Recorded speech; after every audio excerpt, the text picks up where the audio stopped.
السلام علیکم ورحمۃ اللہ وبرکاتہ، نحمده ونصلی علی رسولہ الکریم، اما بعد فاعوذ باللہ من الشیطان الرجیم، بسم اللہ الرحمن الرحیم، رب اشرح لی صدری ویسر لی امری واحلل عقدۃ من لسانی یفقہوا قولی۔ سبق نمبر 213، آیت نمبر 12 سے 15 تک، لیسن نمبر 213، آیت نمبر 12 to 15۔ لفظی ترجمہ: وَلَقَدْ آتَيْنَا، اور البتہ تحقیق دی ہم نے، لقمان الحکمت، لقمان کو حکمت، ان اشکر للہ، کہ شکر ادا کرو اللہ کے لیے، وَمَن یشکر، اور جو شکر ادا کرے گا، فَإِنَّمَا، تو بے شک، یشکر، شکر ادا کرے گا، لنفسہ، اپنے ہی نفس کے لیے، خود کے لیے، ومن کفر، اور جس نے ناشکری کی، فإن اللہ، تو بے شک اللہ تعالی، غنی، بے نیاز ہے، حمید، تعریف والا ہے، وَإِذْ قَالَ لقمان، اور جب کہا لقمان نے، لابنہ، اپنے بیٹے سے، وَهُوَ يَعِظُهُ، اور وہ نصیحت کر رہا تھا اس کو، یا بنیا، اے میرے بیٹے، لا تشرک باللہ، نہ تو شریک ٹھہرا اللہ کے ساتھ، ان الشرک، کیونکہ شرک، لظلم عظیم، البتہ ظلم ہے بڑا،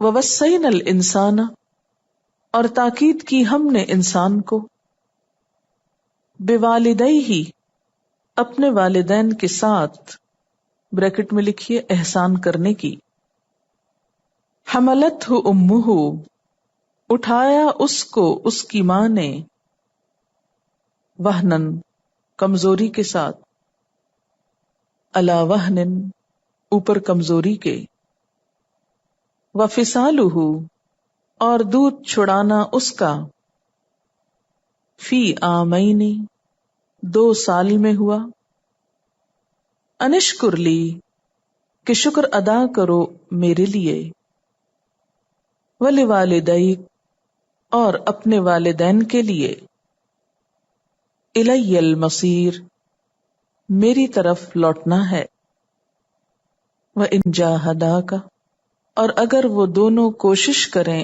تمہارے ساتھ، الا، اس پر، ان تشرک بی، کہ تم شریک کرو میرے ساتھ، ما لیس لک بہ علم، جس کا نہیں تیرے پاس ساتھ اس کے کوئی علم، یا جو نہیں تیرے لیے اس کا کوئی علم، فلا تطعہما، تو نہ تم اطاعت کرو ان دونوں کی، وصاحبہما، اور زندگی بسر کرو ان کے ساتھ، اور ساتھ رہو ان دونوں کے، صاحب یعنی ساتھ دو ان کا، بہت لفظی معنی، یہ بھی ابلیغ کر کے آگے لکھ لیجئے، فی الدنیا، دنیا میں، معروفہ، بھلے طریقے سے، واتبع، اور پیروی کرو، سبیلا، راستے کی،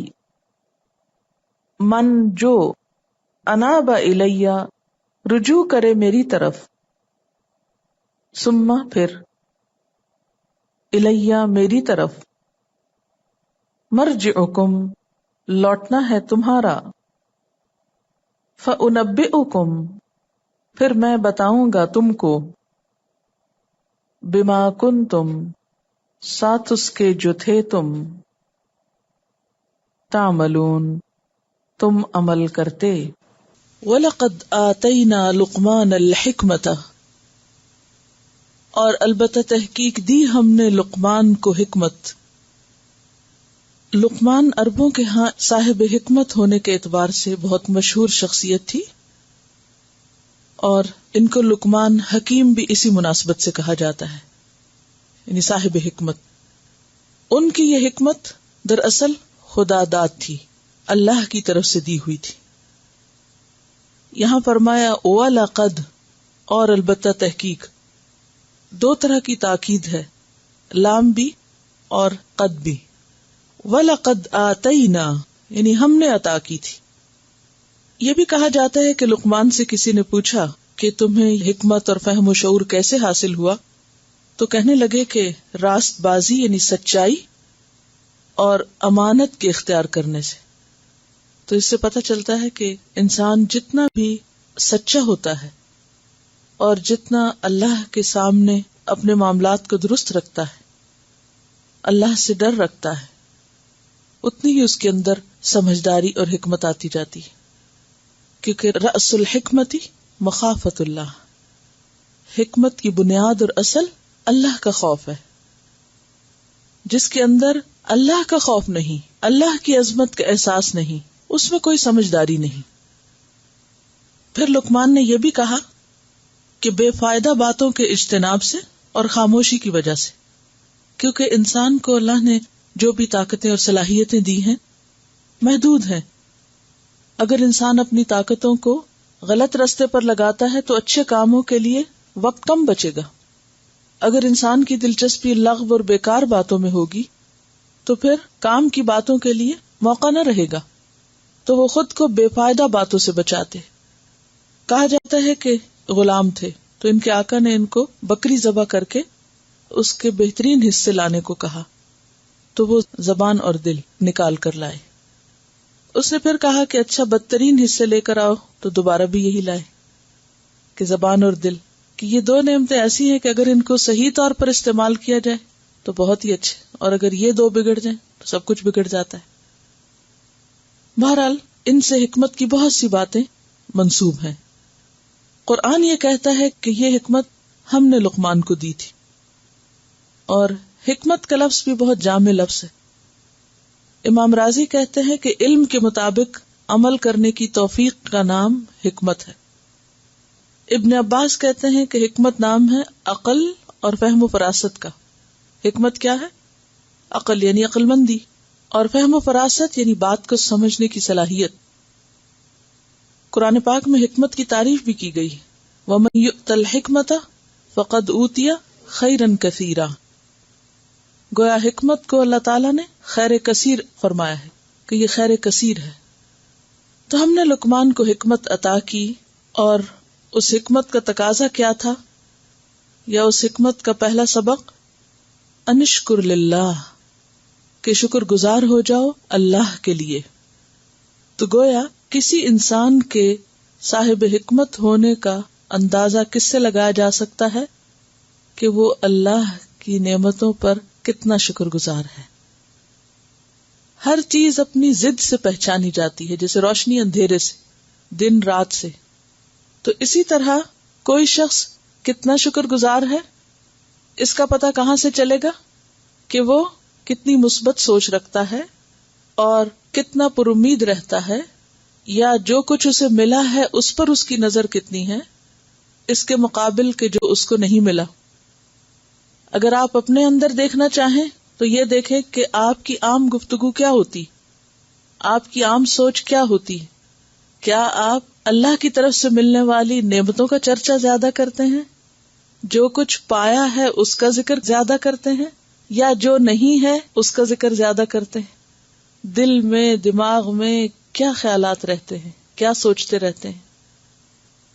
اگر تو آپ واقعی شکر گزار ہیں تو دل اللہ کی طرف سے راضی ہوگا، ایک عجیب سا سکون ہوگا، ایک خوشی ہوگی دل کے اندر، خواہ آپ کے حالات کتنے بھی گئے گزرے کیوں نہ ہو، کتنا بھی دکھ اور تکلیف زندگی میں ہو، لیکن دل میں ایک خاص اطمینان ہوگا.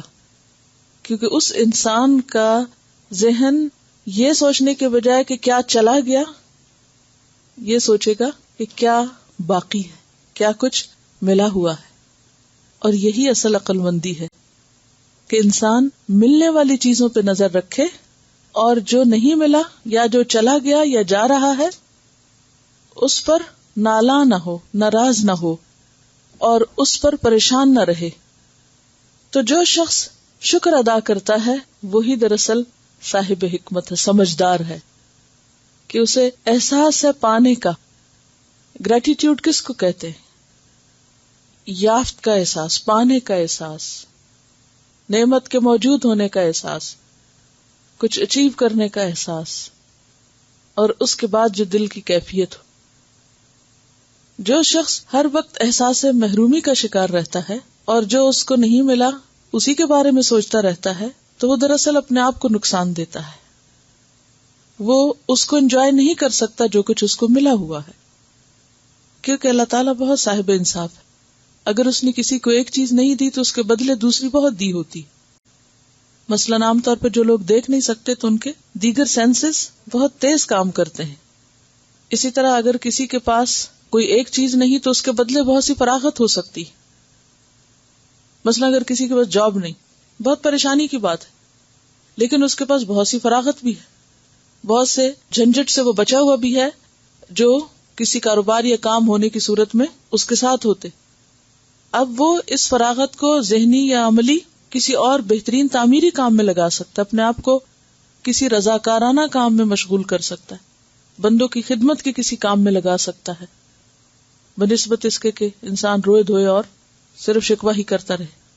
مثلاً کسی کے پاس اگر اولاد نہیں تو اس کے پاس بہت سارا وقت ہے، بہت سی فراغت ہے، کیونکہ جب کوئی نعمت ملتی بھی ہے تو وہ بھی ایک امتحان ہوتی اور اس کے ساتھ بہت سی مشکلات بھی ہوتی ہیں. تو اب وہ فراغت قلبی یا ذہنی یا عملی انسان اس سے کچھ اور صدقہ جاریہ کے کام یا بہترین کام کرنے میں ان کو استعمال کر سکتا ہے.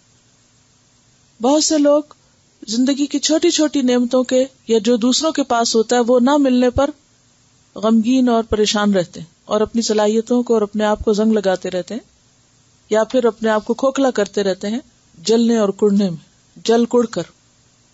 تو ایسے میں جو شخص شکر ادا کرتا ہے وَمَن يَشْكُرْ فَإِنَّمَا يَشْكُرُ لِنَفْسِهِ، تو وہ شکر کرتا ہے اپنی ہی خاطر، خود کو اس کے شکر کا فائدہ اسی کو پہنچتا ہے. اور شکر ہوتا کیا ہے؟ اعتراف نعمت، اظہار نعمت. شکر کیا ہے؟ دو باتیں لکھیے، اعتراف نعمت اور اظہار نعمت. اعتراف نعمت کیا ہے؟ کہ کسی چیز کے ہونے کا احساس کہ یہ ہے میرے پاس اور یہ مجھے اللہ نے دی، یعنی منعم کا اعتراف، جس نے نعمت دی اس کا اعتراف، اس کو پہچاننا. اور پھر صرف پہچاننا ہی نہیں بلکہ اظہار بھی کرنا، کیونکہ جب تک انسان اظہار نہیں کرتا شکر ادا نہیں ہوتا. اسی لیے شکر تین طرح سے ادا ہوتا ہے. شکر کے لیے تین چیزوں کا کام کرنا بے حد ضروری، قلب، لسان اور جوارح. جوارح اعضاء کو کہتے ہیں. قلب کا شکر کیا ہے؟ کہ احساس نعمت دل میں سما جائے کہ مجھے بہت کچھ ملا ہوا ہے. انسان کو ہر طرف اللہ کی نعمتیں نظر آئیں، وہ ان چیزوں کو یاد رکھے جو اس کو ملی ہوئی، جو اس نے پائی ہوئی. یہ بھی ہے میرے پاس، یہ بھی ہے، یہ بھی ہے، یہ بھی ہے. وہ نعمتوں کو گننا شروع کر دے کہ کیا کچھ ہے، تو وقت نہیں رہے گا وہ دیکھنے کا جو نہیں ہے. جب تک انسان کہتا نہیں، اظہار نہیں کرتا، شکر نہیں ادا ہوتا. جب بندہ اللہ کا شکر گزار ہوتا ہے تو وہ اس کا ذکر کرتا ہے. فَأَمَّا بِنِعْمَةِ رَبِّكَ فَحَدِّثْ، لوگوں میں بھی بیٹھ کر اور اللہ کے ساتھ بھی باتیں کرتے ہوئے کہ اللہ تیرا شکر ہے، تو نے یہ مجھے دیا ہے. اس چیز پر بھی شکر، اس پر بھی، اس پر، چھوٹی چھوٹی چیزوں پر. ہر وہ چیز جو آپ استعمال کر رہے ہیں اللہ کی، خواہ وہ آپ کے اپنے جسم کے اندر ہے یا باہر. تو جب انسان اللہ کا شکر ادا کرتا ہے اور زبان سے کرتا ہے تو زبان سے چرچا کرنا اور ذکر کرنا اس کے دل کو مزید راحت دیتا ہے. اور یہ ایک بالکل نیچرل ری ایکشن ہوتا ہے. یہ ہو نہیں سکتا کہ کوئی چیز آپ کے دل میں بھری ہوئی ہو اور وہ منہ سے چھلکے نہ. خواہ وہ غم ہو، خواہ وہ غصہ ہو، خواہ وہ نفرت ہو، خواہ وہ محبت ہو، خواہ وہ حسد ہو. کسی سے محبت ہے تو بھی منہ سے نکل کے رہے گی، کسی سے نفرت ہے تو بھی کہیں نہ کہیں چھلکے گی، کہیں حسد ہے تو کہیں نہ کہیں ظاہر ہوگی، وہ آپ رکھ ہی نہیں سکتے اندر. تو اس لیے زبان سے اظہار بھی ضروری ہے، اور زبان سے ذکر انسان کے اپنے فائدے میں، کیونکہ جس چیز پر دل راضی اور خوش ہوتا ہے اس کا زبان پر لانا اور زبان سے اس کا ذکر کرنا بھی باعث سکون ہوتا ہے، وہ اس خوشی میں مزید اضافہ کرتا ہے۔ جب آپ اس کو کسی اور کے ساتھ شیئر کرتے ہیں تو اس سے اس کا لطف اور بڑھ جاتا ہے۔ اور پھر شکر کا اگلا درجہ اظہار بالجوارح، کہ جو نعمت ملی ہے آپ کو اسے اپنے عمل میں لا کر دکھائیں کہ واقعی آپ اس کی قدردانی کر رہے ہیں، اپنے جسم کو اسی کے مطابق ڈھال لیں۔ تو اب آپ دیکھیے امام رازی نے جو کہا کہ علم کے مطابق عمل کرنے کی توفیق حکمت ہے، اسی لیے حکمت اور شکر کا جو ذکر ساتھ ساتھ آیا تو بعض نے اس کا مفہوم اس طرح کیا ہے، انشکر للہ کس پر؟ علی ما آتاک اللہ من الحکمہ، اس پر جو اللہ نے تجھے حکمت عطا کی، کہ حکمت کے ملنے پر شکر۔ جو صاحب حکمت ہوتا ہے وہ لازماً شکور بھی ہوتا ہے۔ حضرت ابراہیم علیہ السلام کے بارے میں قرآن پاک میں کیا آتا ہے؟ شاکرا لانعمہ، کہ وہ اللہ کی نعمتوں پر شکر گزار تھے۔ نوح علیہ السلام کے بارے میں سورۃ بنی اسرائیل میں کیا آتا ہے؟ انہ کان عبدا شکورا۔ تو اللہ کے جتنے بھی صاحب حکمت، فہم و فراست بندے گزرے ہیں وہ اللہ کے بہت زیادہ شکر گزار بھی رہے ہیں، کیونکہ جس کا تعلق اللہ سے جڑ جاتا ہے، ایک کنیکشن بن جاتا ہے، پھر ہو نہیں سکتا کہ وہ دل میں اس کو یاد نہ کرے اور زبان سے اس کا چرچا نہ کرے اور اپنے عمل کو اس کے مطابق، اس کی پسند اور اس کی رضا کے مطابق ڈھالنے کی کوشش نہ کرے۔ خود بخود ویسے ہی مڑتا چلا جاتا ہے، انسان کرتا چلا جاتا ہے۔ وہ شکر کے علاوہ ایک لفظ حمد بھی تھا، الحمدللہ رب العالمین، اور اس کا بھی ترجمہ کیا کیا جاتا ہے؟ سب شکر اللہ کے لیے، سب تعریف اللہ کے لیے۔ لیکن دونوں میں تھوڑا سا فرق ہے، حمد اور شکر میں۔ حمد صرف زبان سے ہوتی ہے، حمد اور شکر میں فرق یہی ہے کہ حمد زبان سے ہوتی ہے اور شکر جو ہے دل سے بھی ہوتا ہے اور زبان سے بھی ہوتا ہے اور عمل سے بھی ہوتا ہے، جوارح سے بھی ہوتا ہے۔ تو یہ جو زبان سے حمد ہوتی ہے، بعض اوقات آپ کسی کی تعریف کر رہے ہوتے ہیں اور آپ کے دل میں کچھ بھی نہیں ہوتا، مجبوراً کر رہے ہوتے ہیں یا نہیں۔ جیسے بادشاہوں کے قصیدے شعراء لکھا کرتے تھے، کس لیے؟ تاکہ ان سے کوئی انعام وغیرہ مل جائے، حالانکہ ان کے دل میں وہ سچی محبت نہیں ہوتی تھی۔ بعض اوقات بادشاہ یا ان کے وزراء کہلا کے لکھواتے تھے۔ تو یہ مدح ہوتی، مدح جو ہوتی وہ عام انسانوں کی ہوتی ہے، انسانوں کے لیے جب ہو تو مدح ہوتی ہے اور اللہ کے لیے ہو تو حمد ہوتی ہے۔ تو حمد زبان سے ہوتی ہے جبکہ شکر دل سے ہوتا ہے، یعنی شکر خاص ہے، حمد عام ہے، یعنی شکر حمد سے اگلا درجہ ہے۔ تو انشکر للہ، اللہ کا شکر ادا کرو۔ اور شکر کا فائدہ کیا ہے؟ کیونکہ فرمایا وَمَن يَشْكُرْ فَإِنَّمَا يَشْكُرُ لِنَفْسِهِ، جو کرے گا اپنے ہی بھلے کے لیے کرے گا، اپنے ہی فائدے کے لیے کرے گا۔ کیا فائدہ ہوتا ہے شکر کا؟ دو فائدے ہوتے ہیں۔ ایک تو اس نعمت کا دوام ہوتا ہے یا اس نعمت کی بقا۔ بقا کا کیا مطلب ہے؟ کہ وہ نعمت باقی رہتی۔ اور دوسرے یہ کہ نہ صرف یہ کہ باقی رہتی ہے بلکہ زیادہ ہوتی، جیسے قرآن پاک میں آتا ہے نا لَإِن شَكَرْتُمْ لَأَزِيدَنَّكُمْ۔ اور یہ بھی کہا جاتا ہے نا کہ اپنی نعمتوں کی حفاظت کس سے کرو؟ شکر ادا کر کے، کہ اگر تم شکر کرو گے تو تم کو فائدہ پہنچے گا۔ تو یہ فائدہ کیا ہے کہ نعمت باقی رہے گی۔ عام حالات میں جو نعمتیں ملی ہوئی ہوں بندے کو، ان کا چرچا کرتے رہنا چاہیے۔ جیسے عام طور پہ بچے شارٹ ٹیمپرڈ ہوتے ہیں نا، تو جلدی سے ناشکری کر لیتے ہیں، جلدی سے شکر گزار بھی ہو جاتے ہیں، تو ان کا دھیان ہر وقت ان چیزوں کی طرف ہوتا ہے جو ان کے پاس نہیں ہوتی، نہیں، جو ان کی ڈیمانڈز ہوتی ہیں۔ تو ایسے میں اگر ان کو احساس دلایا جاتا رہے کہ کیا کچھ ہے، ماشاءاللہ یہ بھی ہے تمہارے پاس، یہ بھی ہے، یہ بھی ہے، یہ بھی ہے، اور پھر ان کا حال بھی دکھایا جائے جن کے پاس نہیں ہے۔ پچھلے دنوں ایک پریزنٹیشن جو بہت زیادہ انٹرنیٹ پہ گھمائی جا رہی تھی، جس میں افریقن بچوں کا کمپیرزن کیا گیا تھا کچھ پریویلیجڈ بچوں سے، تو وہ آمنے سامنے تصویروں کے ساتھ دکھایا گیا تھا. تو میں نے جب اپنے بچے کو دکھایا تو اس پر کافی اس کا امپیکٹ ہوا، کافی اثر ہوا. اور جب بھی کوئی ایسی چیز ہوتی جہاں میں دیکھتی کہ ناشکری ہے تو میں فوراً کہتی کہ دیکھو ان بچوں کے پاس تو یہ بھی نہیں ہے. تو جب انسان اپنے سے نیچے والے کو دیکھتا ہے یا جن کے پاس وہ نعمت نہیں ہے تو اس سے بھی انسان کے اندر بہت شکر گزاری آتی ہے. جب آپ کسی بیمار کو دیکھتے ہیں، کسی معذور کو دیکھتے ہیں، کسی بھوکے کو دیکھتے ہیں یا کسی دکھی کو دیکھتے ہیں تو فوراً کیا آتا ہے؟ شکر ہے کہ اللہ نے ہمیں بچا لیا ہے. اور یہی چیز انسان کے اندر مزید شکر گزاری پیدا کرتی اور اپنی نعمتوں کی قدر سکھاتی. ورنہ ہم بہت ناقدرے لوگ ہیں، قدر نہیں کرتے، حفاظت نہیں کرتے.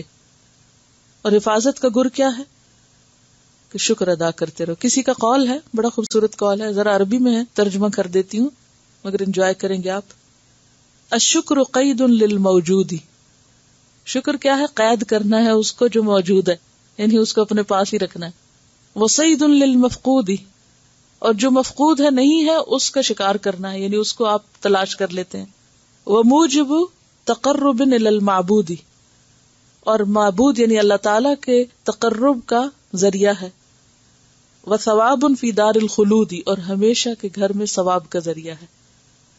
یعنی شکر کے فائدے ہی فائدے، خیر ہی خیر ہے شکر سے. ومن یشکر فانما یشکر لنفسہ ومن کفر، اور جو کوئی ناشکری کرے، شکر کا اپوزٹ کیا ہے؟ کفر، ناشکری کرنا.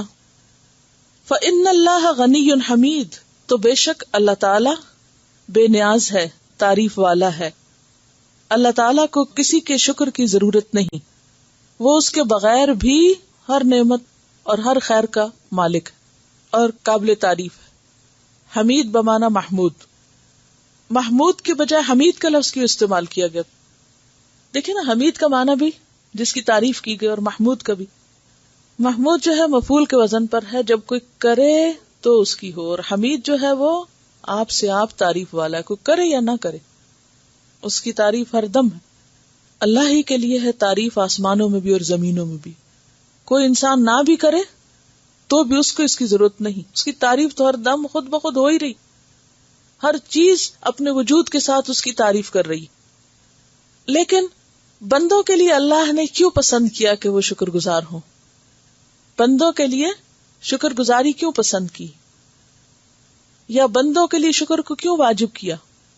یا بندوں سے کرنے کو کیوں کہا گیا؟ اگر اللہ بے نیاز ہے، تعریف والا ہے، تو پھر پیچھے یہ کیوں کہا گیا انشکر للہ؟ اس کو تو ضرورت نہیں، پھر کیوں کہا گیا کرو؟ تاکہ وفادار اور نمک حرام کا فرق پتہ چلے. یہ اس کے لیے نہیں ہے، یہ ہمارے لیے ہے، تاکہ وفادار اور نمک حرام کا فرق پتہ چلے. کیا مطلب اس بات کا؟ اللہ نے ثابت کرنا ہے نا کہ کون اس کا وفادار ہے، کون واقعی اس کو چاہتا ہے، اور کون نمک حرام ہے، کہ جو سب کچھ لے کے بھی رونا دھونے بچائے رکھتا ہے ہر وقت، جو نہیں ہے صرف اسی کا ہی تذکرہ کرتا ہے، اور جو ہے اس کا کبھی ذکر بھی نہیں کرتا. اب آپ مجھے یہ بتائیے کہ کسی ایک نعمت کا شکر آپ کیسے ادا کریں گے؟ کیونکہ اس میں قلب بھی ہے، زبان بھی ہے اور جوارح بھی ہیں. ایک نعمت کا ذکر کیجئے، اس پر آپ شکر کیسے ادا کریں گے؟ اس کا عملی طریقہ کیا ہوگا؟ زبان کیا ہے یا بولنے کی صلاحیت کیا ہے؟ اللہ کی نعمت. اب اس نعمت کا کیسے شکر ادا کریں گے؟ اس کا صحیح استعمال کریں. اب اس میں آپ دیکھیے قلب، لسان اور جوارح کو سامنے رکھ کے بتائیے، مجھے طریقہ بتائیے کیا کریں گے. جوارح میں دل اور زبان کے علاوہ باقی سب کچھ آتا ہے، کیونکہ دے آر اسپیشل، یعنی زبان اور دل جو ہے. اور آپ کو یہ میں نے جو لقمان حکیم کا واقعہ سنایا تھا کہ جب بکری اس کے مالک نے اسے ذبح کرنے کے لیے کہا تو وہ زبان اور دل الگ نکال لائے. ٹھیک ہے، تو زبان اور دل جو ہے یہ دو بالکل ہی الگ چیزیں ہیں باقی جوارح سے، کیونکہ یہ انسان ہی کو ملی ہے. انسان ہی دل سے کام لیتا ہے اور انسان ہی زبان سے کام لیتا ہے. باقی جوارح تو ہاتھ، پاؤں، آنکھیں، کان وغیرہ وہ تو سب جانوروں کے پاس ہے. فرق اسی سے ہوتا ہے.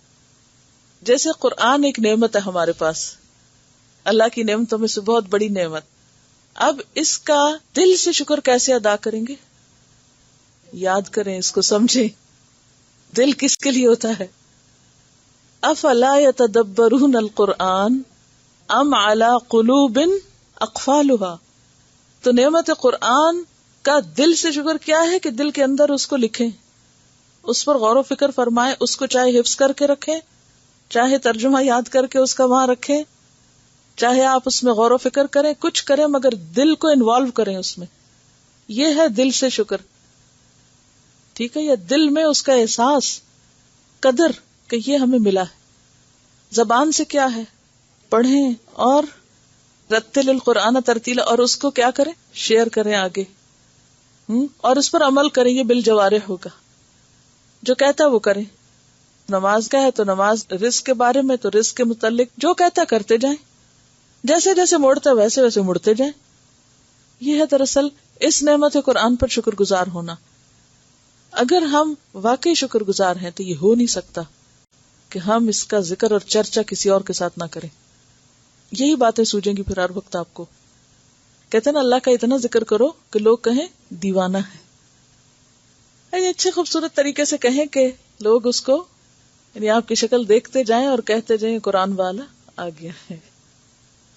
اور اسی طرح جیسے نبی صلی اللہ علیہ وسلم کو کہتے تھے کہ کانا خلقہ القرآن، چلتا پھرتا قرآن ہے، اس انداز میں. تو دل میں ہمارے ایک فکر لگی رہے کہ مجھے اپنا وقت ضائع نہیں کرنا. زبان سے کیا کریں گے؟ اس وقت کا صحیح، جیسے اس میں ذکر کر لیں یا کوئی بھی اچھا کام کر لیں، تو وہ زبان سے ایک طرح سے اس نعمت کی قدردانی ہے کہ ہم استعمال کریں. اور عمل سے یہ ہے کہ اس کو صحیح سے اچھے اور بہترین سے بہترین کام میں استعمال کریں. اور پھر صرف اچھا کام نہیں، بہترین کی طرف رہیں. کیوں؟ اس لیے کہ اگر آپ زیادہ اچھا کام کر سکتے ہیں اور اس وقت کو آپ کم اچھے میں گزار رہے ہیں تو یہ بھی ناقدری. یعنی اگر آپ زیادہ بہتر کام کر سکتے ہیں، اللہ نے آپ کو زیادہ اچھی صلاحیت دی ہے، اور آپ اپنی صلاحیت سے اس سے کم کام لے رہے ہیں. مثلا اگر آپ کے پاس $1000 ہیں اور آپ کے پاس 2 جگہ ہیں انویسٹ کرنے کی، ایک میں 10% منافع اور دوسرے میں 20%، تو آپ کہاں لگائیں گے؟ اس کاروبار میں، بینکوں کی نہیں بات کری، اس کاروبار میں جہاں سے آپ کو دگنا منافع حاصل ہونے کا خیال ہو. کیوں؟ اور اگر آپ نے وہ چھوڑ کے کم پر کیا تو کیا کیا؟ آپ نے ناقدری کی اپنے مال کی. تو مال کے معاملے میں تو ہم نہیں ناقدری کرتے، اس میں تو ہم اس سے بھی زیادہ سوچیں گے، لیکن اپنے وقت، اپنی زندگی اور باقی نعمتوں کے معاملے میں ہم بے خبر رہتے ہیں کہ ان کو زیادہ بہتر کس طرح استعمال کیا جا سکتا ہے. اور اس کا تعلق کس سے؟ عقل اور فہم و فراست سے. اسی کا تو امتحان ہے، یہی تو ٹیسٹ ہے کہ عقل لگتی کہاں ہے ہماری. یہی تو حکمت ہے. اب اگر اولاد کی نعمت پر ہم شکر گزار ہوں تو ان کو پا کر، ان کو دیکھ کر، ان کے بارے میں سوچ کر یہ دل سے شکر ادا کرنا ہے نا، کہ ہم اپنے دل میں اس کے قدردان ہو. یہ نہ سوچتے رہے ہائے لڑکی کیوں ہے اور ہائے لڑکا کیوں ہے، اور اس پہ ناراض نہ ہو، غمگین نہ ہو، دکھی نہ ہو. اور اسی طرح زبان سے اس بات کا چرچا نہ کریں. کتنے لوگ ایسے آپ کو ملیں گے کہ جو اپنی اولاد کے بارے میں شکوے شکایت نہ کرتے ہوں. سب بچے ستاتے ہیں یا نہیں؟ لیکن اگر ہم ہر وقت ان کے ستانے ہی کی باتیں کرتے رہیں تو یہ بھی ایک ناقدری. نہ ہوتے تو پھر نہ ستاتے، اور اگر ہیں تو ستائیں گے، اور اسی میں اجر ہے. لیکن ہم نیگیٹو ٹاک سے ہر وقت خود بھی بدمزہ ہوتے ہیں اور دوسروں کو بھی کرتے ہیں. پھر اسی طرح عملی طور پر شکر کیا ہے کہ ان کی صحیح تربیت کریں، ان کی آخرت سنواریں، اور اس پر راضی رہیں کہ جو اللہ نے دیا، جو اللہ نے میرے لیے فیصلہ کیا، جیسے بھی بچے دیے میں اس پر شکر گزار ہوں، یہ اس کا فیصلہ تھا. کیونکہ ہم ہر وقت دوسروں سے کمپیئر کرتے رہتے ہیں یا آپس میں ہی ان کو کمپیئر کرتے رہتے ہیں، اور پھر اس سے ہم شکر ادا نہیں کر سکتے. اسی طرح شوہر ایک نعمت ہے نا، لیکن عام عورتوں کی پکڑ کس لیے ہوگی؟ قیامت کے دن شوہر کی ناشکری کرتی ہیں.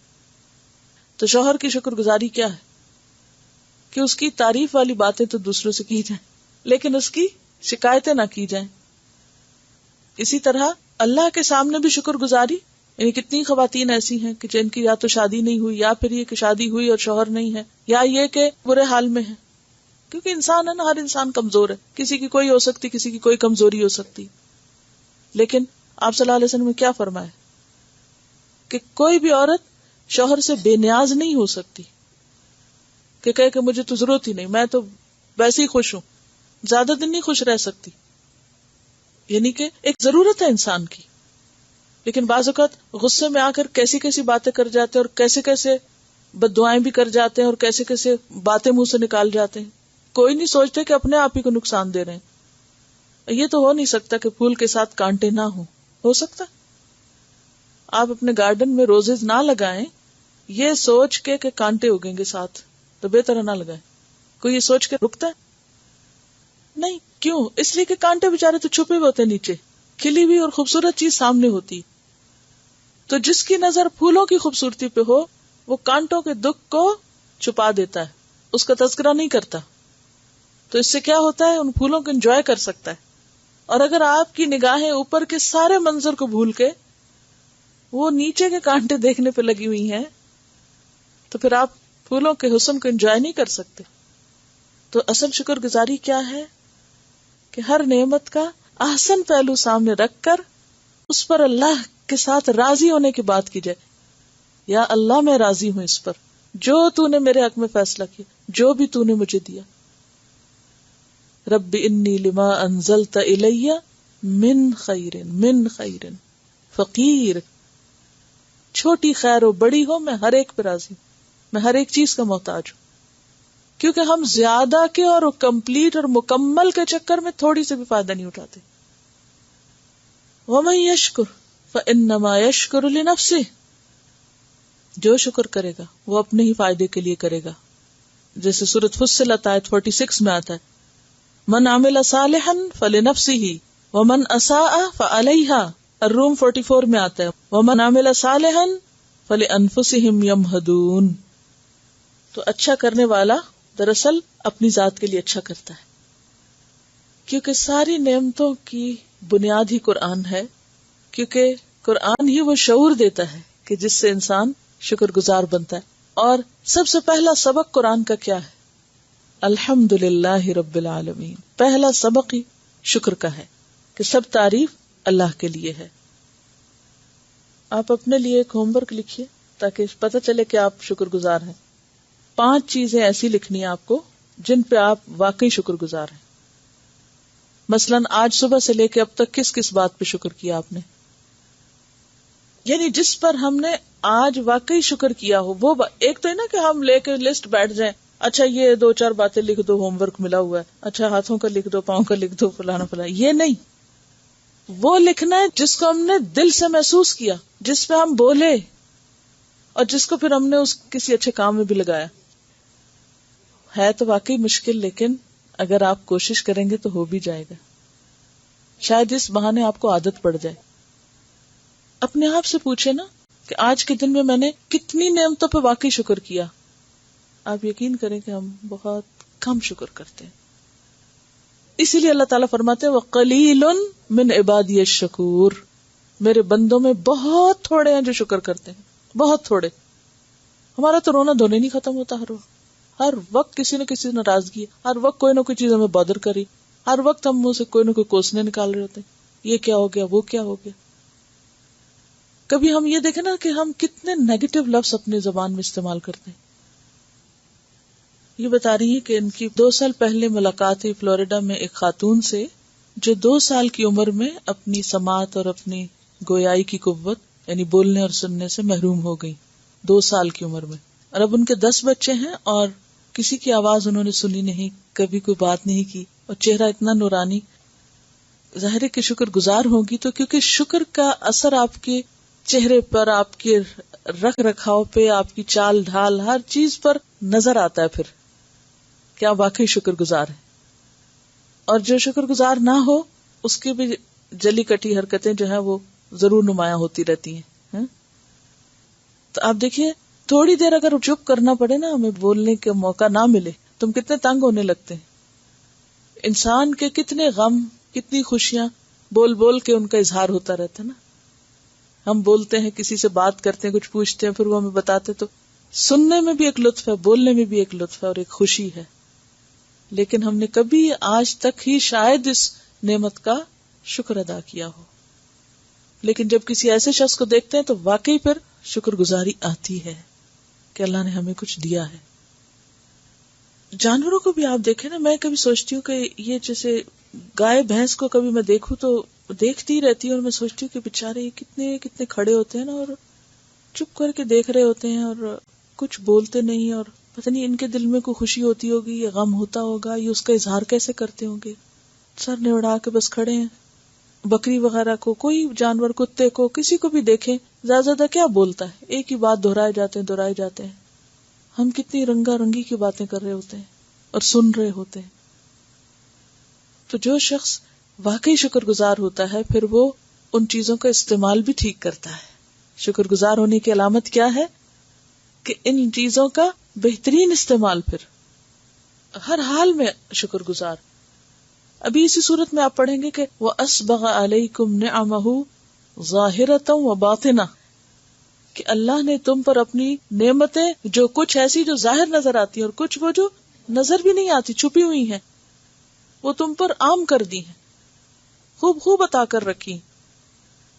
کیونکہ ان نعمتوں کا استعمال، یعنی اللہ نے ہمیں ہاتھ پاؤں اگر دیے ہیں یا عقل دی یا کچھ بھی، تو ان کو کام میں لانا یہ بھی تو شکر گزاری ہے نا، کہ ہم اپنے کام چاہے پرسنل کام کیوں نہ کر رہے ہوں. اس کے بعد لقمان کی اپنے بیٹے کو نصیحتیں. وَإِذْ قَالَ لُقْمَانُ لِابْنِهِ، اور جب کہا لقمان نے اپنے بیٹے سے. روایات میں اس کا نام انعم یا اشکم آتا ہے. وَهُوَ يَعِظُهُ، اور وہ اس کو نصیحت کر رہا تھا. واعظ کہتے ہیں کسی کو اچھی بات اس انداز میں بتانا کہ جس سے اس کا دل نرم پڑے، یعنی نصیحت جو دل پہ اثر انداز ہو. ہم سب بھی اپنی نصیحتوں پہ غور کریں کہ کیا وہ ہمارے بچوں کے دل پر لگتی ہیں یا محض کانوں سے ٹکرا کے واپس ہو جاتی.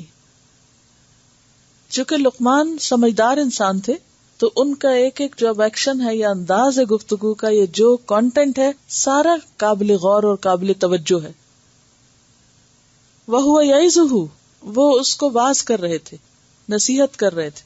کیا کہہ کے؟ یا بنیا، اے میرے بچے. یا جو ہے حرف ندا ہے اور بنیا منادا ہے اور مضاف مضاف الیہ ہے. بنیا اسم تصغیر بھی ہے، ابن سے بنئی جو ہے یہ اسم تصغیر ہے، اور یا جو ہے متکلم کی ہے. ہم سب ذرا سوچیں، ہم اپنے بچوں کو کیا پیار سے بلاتے؟ لقمان حکیم حالانکہ اتنے سمجھدار ہیں، ہم بڑے سمجھدار بنتے ہیں اس لیے نہیں پیار سے بلاتے. ہم کیا سمجھتے ہیں کہ اگر ہم نے لاڈ سے بلا لیا ان کو تو کیا ہوگا، یہ سر چڑھ جائیں گے. اور یہ آپ دیکھیں وہ کہتے ہیں یا بنیا، اے میرے پیارے بچے، اے میرے چھوٹے سے بچے. کیونکہ چھوٹے بچے عموماً زیادہ اچھے لگتے ہیں، جو بڑے ہوتے جاتے ہیں پھر وہ اپنی مرضیاں کرتے ہیں تو پھر اس طرح اچھے نہیں لگتے. اور ویسے بھی چھوٹا بچہ توجہ زیادہ اپنی طرف کھینچتا ہے. اب یہاں پر جو باتیں اپنے بیٹے کو سمجھا رہے ہیں، یہ باتیں کوئی بالکل چھوٹے دودھ پیتے بچے کو سمجھانے کی نہیں ہے. اس کا مطلب ہے کہ بچہ بڑا ہو چکا تھا جب یہ باتیں کر رہے تھے، اور اتنا بڑا تو کم از کم ہوگا کہ جب وہ نماز پڑھنے کی عمر میں ہو، کیونکہ آگے جا کے وہ ان سے عقائد کے علاوہ بہت سی اور چیزیں بھی، نماز اور امر بالمعروف اور نہی عن المنکر اور صبر کا حکم دے رہے ہیں. تو یہ بالکل چھوٹے بچے کو نہیں کہا جاتا، یہ بڑے بچے کو ہی کہا جاتا ہے. تو اس سے یہ پتہ چلتا ہے بچہ کتنا بھی بڑا ہو جائے تو اس کو کیسے بلانا چاہیے؟ پیار سے بلانا چاہیے. ٹھیک ہے. یا بنیا، دیکھیے اگر دل پہ اترنے والی بات کریں گے، پیار سے بلائیں گے، بھلا بچے سنیں گے کہ نہیں سنیں گے؟ ہمارا جو سٹارٹ ہوتا ہے یا انداز ہوتا ہے یا جو بگننگ ہوتی ہے وہیں سے خرابی شروع ہو جاتی ہے، اور پھر سارا بلیم بچوں کو کر کے وہ سنتے نہیں، خود اپنے آپ کو بری ذمہ کر لیتے ہیں. تو یا بنیا، اے میرے پیارے بچے، لا تشرک باللہ، اللہ کے ساتھ کسی کو شریک نہ کرنا. کیوں؟ ان الشرک لظلم عظیم، کیونکہ شرک بہت بڑا ظلم ہے. اب ان اور لام تاکید کا دونوں ہی بات کی شدت کو واضح کر رہے ہیں کہ بات کو بہت زیادہ شدت سے کہا جا رہا ہے، تاکید سے کہا جا رہا ہے. شرک کیوں نہ کرنا؟ کیونکہ شرک بہت بڑا ظلم ہے. اب آپ دیکھیے لقمان کی حکمت، صرف یہ نہیں کہا شرک نہ کرنا، ریزن بھی دی کیوں نہیں کرنا؟ ہم عام طور پر بچوں کو صرف آرڈر دیتے، ڈونٹ ڈو دس، یہ نہ کرو، وہ نہ کرو، وہ نہ کرو، یہ نہیں کہتے کہ کیوں. اور پھر جب وہ پوچھتے ہیں کہ وائی، تم کہتے ہیں زیادہ سوالوں کی ضرورت نہیں. تو لقمان حکیم کی نصیحت ہم سب کے لیے یا لقمان حکیم کا انداز جو ہے وہ ہم سب کے لیے بہت کچھ سیکھنے کا سبق رکھتا ہے. کیوں اللہ تعالیٰ نے ان کو منتخب کیا اور کیوں ان کی مثال دی، کیوں ان کا ذکر کیا اور کیوں ان کی باتیں یہاں دہرائیں. تو لا تشرک باللہ ان الشرک لظلم عظیم. اور شرک کیا ہوتا ہے؟ اللہ کے ساتھ غیر اللہ کو ملانا، اللہ کے ساتھ غیر اللہ کو برابر کرنا، شریک کرنا. ایک ہے اللہ اور ایک ہے من دون اللہ یا غیر اللہ. یہ بہت بڑی تقسیم ہے، ڈویژن ہے، کریٹر اینڈ کریشن. تو کسی بھی کریشن کو کسی بھی طرح کریٹر کے ساتھ ملانا یہ شرک، برابر قرار دینا. عام طور پر جو اس کی تقسیم کی گئی ہے وہ کیا ہے؟ الوہیت میں شرک، یا ربوبیت میں، یا اسماء اور صفات میں.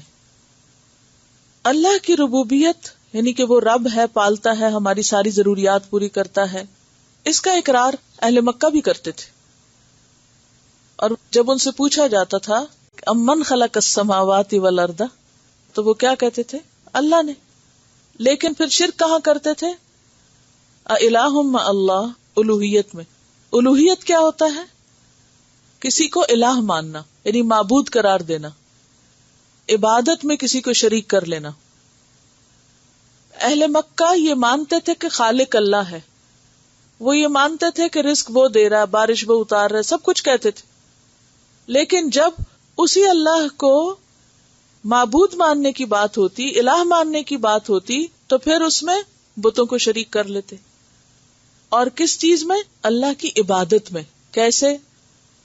عبادت میں خاص طور پر کیا کیا چیزیں آتی ہیں؟ دعا مانگنا، سجدہ کرنا، صدقہ خیرات دینا، یہ عبادت کے مختلف اطوار ہیں. اب اگر کوئی غیر اللہ سے دعا مانگتا ہے تو کیا ہے؟ شرک. غیر اللہ کے آگے سجدہ کرتا ہے تو شرک ہے. اللہ کے علاوہ کسی اور کے نام کی نظر و نیاز دیتا ہے تو کیا ہے؟ شرک ہے. ٹھیک ہے. اور تیسرا ہے اسماء اور صفات. قرآن پاک میں آتا وَلِلَّهِ الْأَسْمَاءُ الْحُسْنَى فَادْعُوهُ بِهَا. اور اسی طرح قرآن حکیم میں آپ نے اللہ تعالیٰ کی بہت سی صفات پڑھی. اگر غیر اللہ کو اللہ کی صفات میں شریک کیا جائے تو یہ بھی شرک ہوتا ہے. صفات میں سے کوئی صفت بتائیے اللہ تعالیٰ کی. الشافی، شفا دینے والا. تو اگر ڈاکٹر صاحب کو بھی ہم شافی کہیں تو یہ کیا ہوگا؟ شرک ہوگا کہ فلاں کے ہاتھ میں بڑی شفا ہے. کیا ہے؟ کس کے ہاتھ میں شفا؟ تو اللہ دینے والا، کسی کے ہاتھ میں شفا نہیں ہے. ایسے جملے نہیں بولنے چاہیے. ٹھیک ہے. کسی کے ہاتھ میں نہیں، کوئی مالک نہیں ہے، کوئی انسان مالک نہیں شفا کا. یہ کہہ سکتے اللہ نے رکھی، لیکن یہ کہنا اس کے ہاتھ میں ہے، دس از رانگ. یہی تو اصل میں الفاظ کا انتخاب. انشاءاللہ اس دفعہ کلام پہ بات آ رہی ہے پھر الفاظ کے انتخاب پہ، کہ بعض اوقات ہم بے سوچے سمجھے ایسے جملے سن کے انفلوئنس ہو کے دوسروں سے بولتے رہتے ہیں اور خیال بھی نہیں کرتے کہ اس کے اندر کیا کیا شامل ہو گیا ہے. اچھا، اب مثلاً اب یہ جو ہے نا اسماء اور صفات، ذرا سے اس پہ مزید توجہ کی ضرورت ہے. مثلاً ہم کہتے ہیں کہ اللہ تعالی رحم فرماتا ہے. کیا کوئی بندہ بھی رحم کر سکتا ہے؟ کرتے ہیں، بندے بھی رحم کریں. تو کیا یہ شرک نہیں ہو گیا؟ ثابت کیجئے کیسے. ابھی تو ہم کہہ رہے تھے کہ اللہ کی صفات میں کسی کو شریک نہیں کرتے، ابھی آپ فرما رہے ہیں کہ اللہ بھی رحم کرتا ہے اور بندے بھی کرتے ہیں. یہ تو اللہ کی صفت ہے. اب آپ دیکھیے کہ اللہ کی رحمت کامل ہے، نمبر 1 کامل، بندوں کی ناقص ہے. تو ناقص اور کامل کا کوئی کمپیریزن نہیں، کوئی شرک نہیں. ٹھیک ہے، نمبر 1. نمبر 2 یہ کہ اللہ اس صفت کا مالک ہے، بندہ مالک نہیں ہے. اللہ نے دی ہے، ڈالی ہے تو ہے، اگر نہ ڈالے تو کہاں سے لائیں گے؟ فرق ہو گیا نا کہ نہیں؟ تو اس میں شریک ہونا تو نہ ہوا کہ ایک ناقص چیز کہاں سے شریک ہو سکتی ہے؟ یا اسے کیسے آپ کریں گے، یا اگر سمجھے تو غلط سمجھیں گے. تو اللہ جو رحم کرتا ہے وہ اس کی ذاتی صفت ہے، وہ اس کا مالک ہے. بندے جو ہیں، اب مثلاً آپ اپنے دل کے مالک ہیں کہ اگر آج آپ کسی پر مہربان ہیں تو کل بھی رہیں؟ نہیں نا، آپ کے ہاتھ میں نہیں. قرآن پاک میں آتا ہے انہو ہوا اضحک و ابکا، اسی نے ہنسایا اسی نے رلایا. اسی لیے تو ہم یہ کرتے ہیں کہ کسی ہنسنے کے موقع پہ رو لیتے ہیں اور رونے کے موقع پہ ہنس لیتے ہیں. کبھی نہ ہنسنے والی بات پہ خوب ہنستے ہیں اور کبھی ہنسنے والی بات پہ سیریس ہو کے بیٹھ جاتے ہیں. تو اگر ہمارے اختیار میں ہو تو پھر ہم ہر چیز، یعنی مکمل اختیار نہیں ہے ہمارا. ٹھیک ہے، اللہ نے ہمیں تھوڑا اختیار دے رکھا ہے اور ہم اس کو استعمال کرتے بھی ہیں، لیکن کامل اختیار نہیں ہے ہمارے پاس کسی بھی چیز کا. ہم اپنی ذات کے، اپنی جان کے، اپنے جسم کے، اپنے روح کے کسی چیز کے مالک نہیں ہیں. ٹھیک ہے، تو اللہ تعالیٰ کے جو اسماء ہیں، اللہ کے جو نام ہیں اور اللہ کی جو صفات ہیں، ان میں بھی کوئی شریک نہیں، کیونکہ کسی کے پاس اس میں کوئی کمال نہیں ہے. اگر بندوں کے اندر کوئی چیز ہے جو ظاہراً مشابہ نظر آتی ہے تو یہ بھی دراصل اللہ ہی کی دی ہوئی اور ڈالی ہوئی ہے. جیسے آپ نے ماں کی مثال دی تو اللہ نے ڈالی ہے، وہ ماں کا اپنا اس میں کوئی کمال نہیں ہے، نہ وہ ماں کی اپنی کوئی خاص صفت ہے. تو ہمیں نہ اس کے الہ ہونے میں کسی کو شریک کرنا، نہ اس کے رب ہونے میں. اور رب جو ہے وہی رزق دیتا ہے، وہی پالتا ہے، یہ سوچنا ہے کہ سب کچھ دینے والا وہی ہے، اور دعا بھی اسی سے، سجدہ بھی اسی کا. اور شرک کیا ہے؟ ظلم عظیم ہے. ظلم کس کو کہتے ہیں؟ نقص کو، کسی کے حق میں کمی کرنا، یعنی یہ اللہ کی شان میں کمی کرنا ہے. اگر آپ کسی غیر اللہ کو اس کے برابر قرار دے رہے ہیں یا اس کی صفات کا مالک قرار دے رہے ہیں. کبیرہ گناہوں میں ہمیشہ ہر جگہ نمبر 1 کون سا گناہ رہا ہے؟ شرک. ہر جگہ جہاں کبیرہ گناہوں کا ذکر آئے گا ٹاپ پر شرک. اسی لیے اللہ تعالیٰ باقی گناہ معاف کر دے گا مگر شرک معاف نہیں کرے گا. قرآن مجید میں اللہ تعالیٰ ابراہیم علیہ السلام سمیت 18 انبیاء کا ذکر کر کے فرماتے ہیں وَلَوْ أَشْرَكُوا لَحَبِطَ عَنْهُمْ مَا كَانُوا يَعْمَلُونَ، کہ اگر پیغمبر 18 ٹاپ کے پیغمبروں کا ذکر کر کے کیا فرماتے ہیں؟ اگر یہ شرک کرتے تو ان کے سب اعمال ضائع ہو جاتے. اسی طرح نبی صلی اللہ علیہ وسلم سے کیا فرمایا؟ لَإِنْ أَشْرَكْتَ لَيَحْبَطَنَّ عَمَلُكَ، کہ اگر آپ بھی شرک کریں گے تو عمل ضائع ہو جائیں گے آپ. یعنی شرک ایک ایسی بلا ہے کہ جس سے چھٹکارا لازم ہے. تو لقمان حکیم نے سب سے پہلا سبق اپنے بیٹے کو شرک سے بچنے کا سکھایا. تو ہمارے لیے بھی کیا لازم ہے کہ ہم اپنے بچوں کو پہلا سبق کیا سکھائیں؟ توحید کا. دیکھیے ایک اور بات، ہر چیز اپنی ضد سے پہچانی جاتی ہے. اگر شرک کو سمجھنا ہے تو اس کے لیے کیا ضروری ہے؟ توحید کو جانے. وَوَصَّيْنَا الْإِنسَانَ بِوَالِدَيْهِ، اور ہم نے تاکید کی انسان کو اپنے والدین کے ساتھ کیا کرنے کی؟ احسان کرنے کی. یہاں ذکر نہیں آیا کہ کیا کرنے کی تاکید کی. دوسری جگہوں سے پتہ چلتا ہے کہ وَبِالْوَالِدَيْنِ إِحْسَانًا. اور وصیت کس کو کہتے ہیں؟ تاکیدی حکم کو. اور کسی واقعے کے پیش آنے سے پہلے کسی کو ناصحانہ انداز میں ہدایت کرنا. وصیت کسی واقعے کے پیش آنے سے پہلے ہوتی ہے. مثلاً کوئی شخص مرنے کے بعد وصیت نہیں کر سکتا، وصیت مرنے سے پہلے ہوتی ہے. ٹھیک ہے، اور خیرخواہی کی بات پہ مشتمل ہوتی. مثلا کسی کو چوری ڈاکے کا حکم وصیت شمار نہیں ہوگی. اگر ایسی کوئی چیز کسی کی وصیت میں پائی جائے تو پھر کیا حکم ہے؟ اس کو چینج کر دو، اس میں شریک نہ ہو، اس کے گواہ نہ بنو. وَوَصَّيْنَا الْإِنسَانَ، ہم نے انسان کو وصیت کی، اس سے یعنی ایک طرح سے وعدہ لیا کہ اپنے والدین کے ساتھ احسان کرو. اور والدین میں سے بھی خاص طور پر ماں. کیوں؟ حملتہ امہ، اٹھایا اس کو اس کی ماں نے، وہنن علی وہنن، کمزوری پر کمزوری کے ساتھ. وہن کمزوری کے لیے آتا ہے، پیچھے بھی پڑھ چکے ہیں آپ. لا تہنوا، حملتہ امہ وہنن علی وہن، یعنی حمل کے آغاز سے لے کر پیدائش اور پیدائش کے بعد رضاعت، یہ سارا عرصہ بچہ ماں پر ڈپینڈنٹ ہوتا ہے اور اپنی خوراک اور توجہ ماں سے حاصل کرتا ہے، لہذا ماں مستقل طور پر دے رہی ہوتی ہے، یعنی اپنا خون پلا رہی ہے، اپنی قوت لگا رہی ہے، اپنے آرام اور نیند کو قربان کر رہی ہے، اپنا سب کچھ. لہذا یہ جو دینے کا عمل ہے وہ ماں کو کیا کر دیتا ہے؟ کمزور کر دیتا ہے.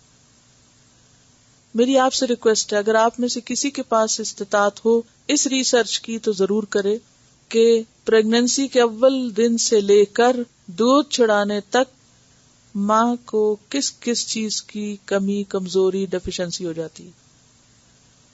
کیونکہ یہاں وہن علی وہن کا ذکر کیا گیا. وہن کمزوری کو کہتے ہیں. وہ کیا کیا کمزوریاں جو ماں کو لاحق ہوتی ہیں، اس کے خون میں، اس کے جسمانی قوت میں، اس کی اعصابی قوت میں، ایموشنلی، فزیکلی، کہاں کہاں کمزور ہوتی.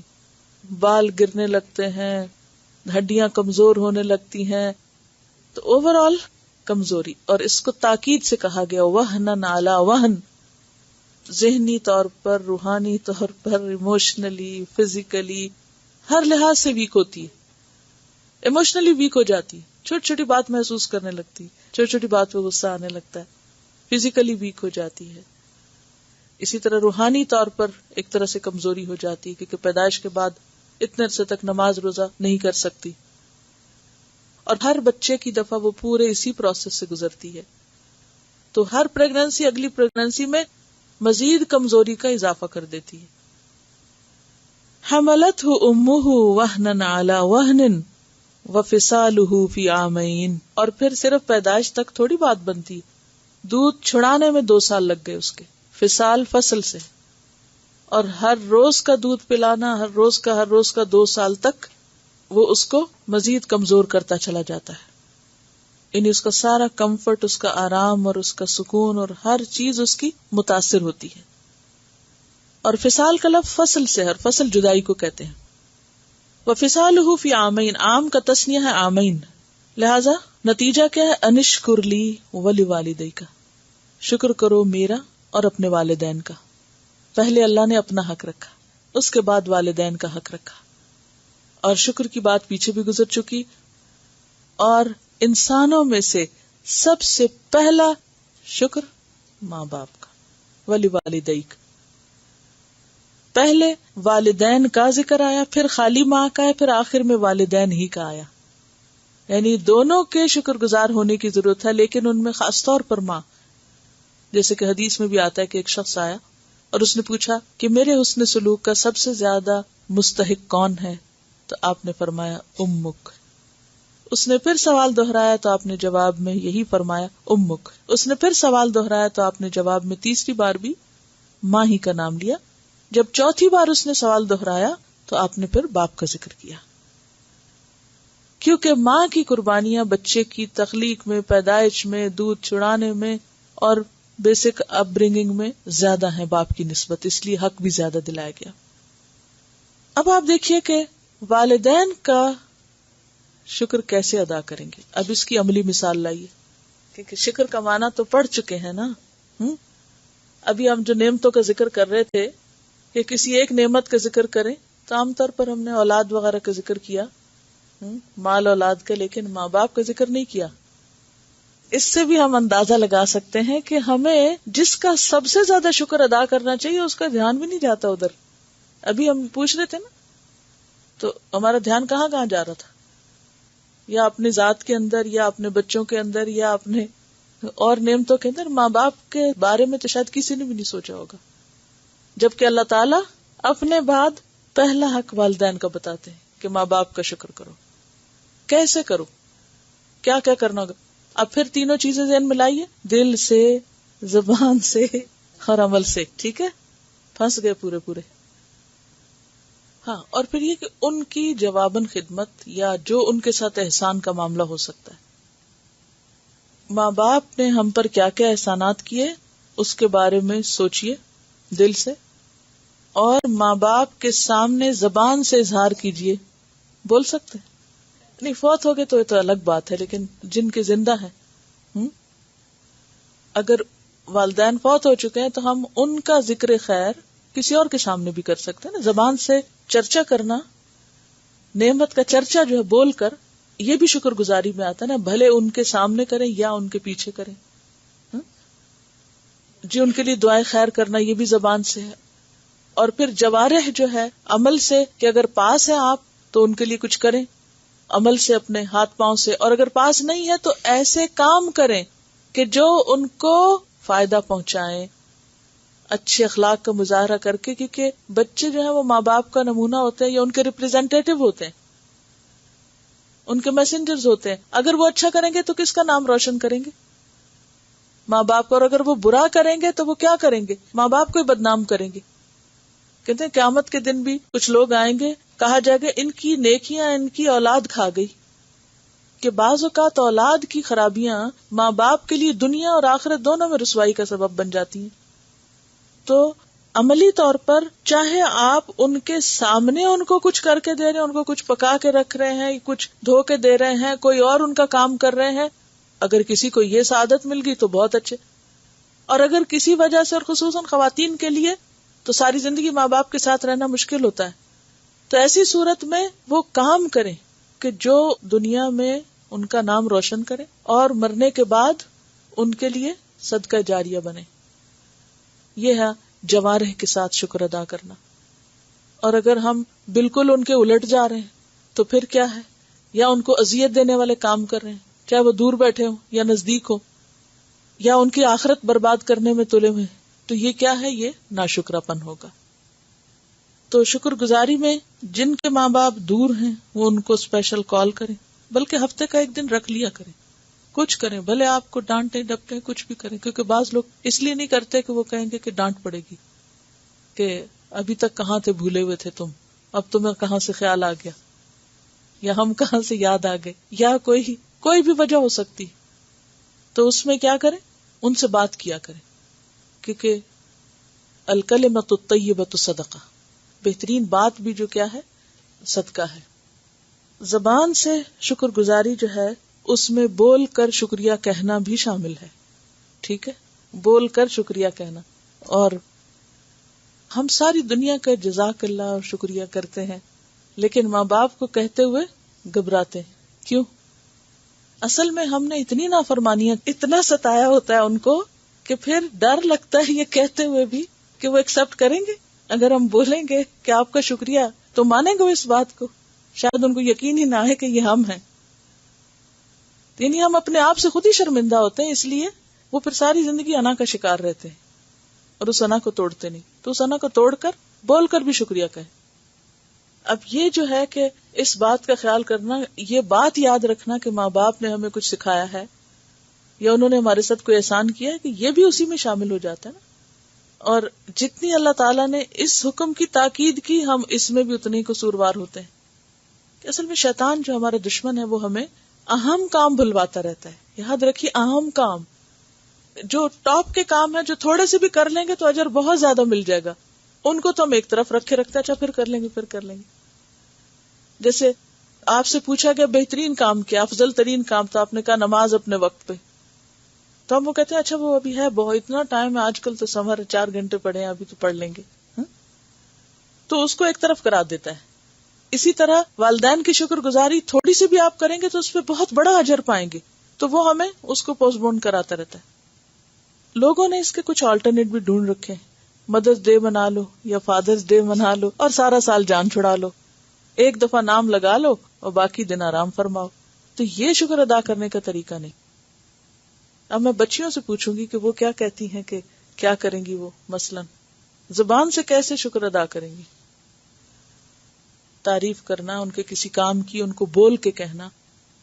دیکھیے، کسی مسلمان کا دل خوش کرنا ویسے ہی بہت بڑی نیکی ہے، لیکن ماں باپ کو خوش کرنا اعلیٰ ترین ٹاپ پہ وہ نیکی.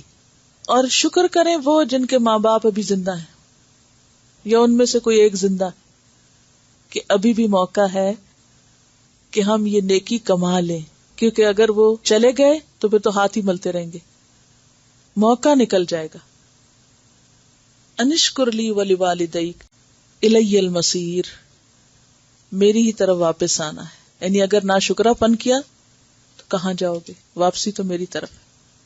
پھر میں شکر کرنے والوں کو جزا بھی دوں گا اور ناشکری کرنے والوں کو پوچھوں گا بھی، کیونکہ واپسی کا مقصد تو یہی ہے.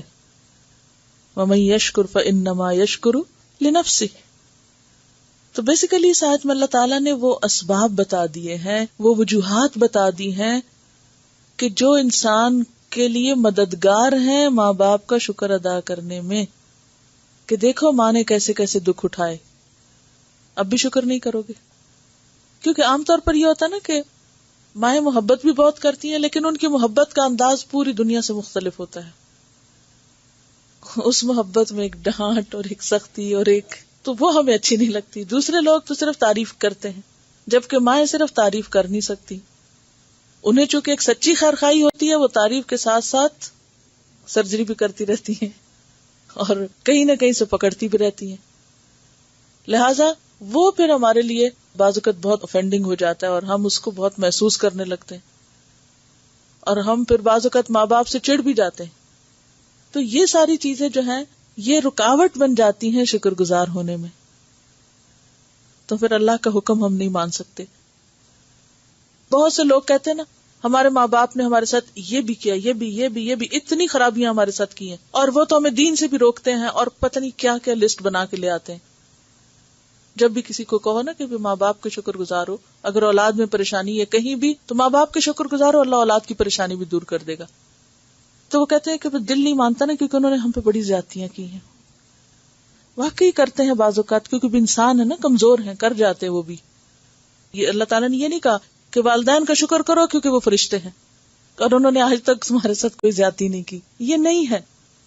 انہوں نے تمہارے ساتھ جتنی بھی بدسلوکی کی، جتنی بھی خرابی کی، لیکن تم ان قربانیوں کا کوئی نعم البدل نہیں پاتے. یہ تو انہوں نے کی ہے نا.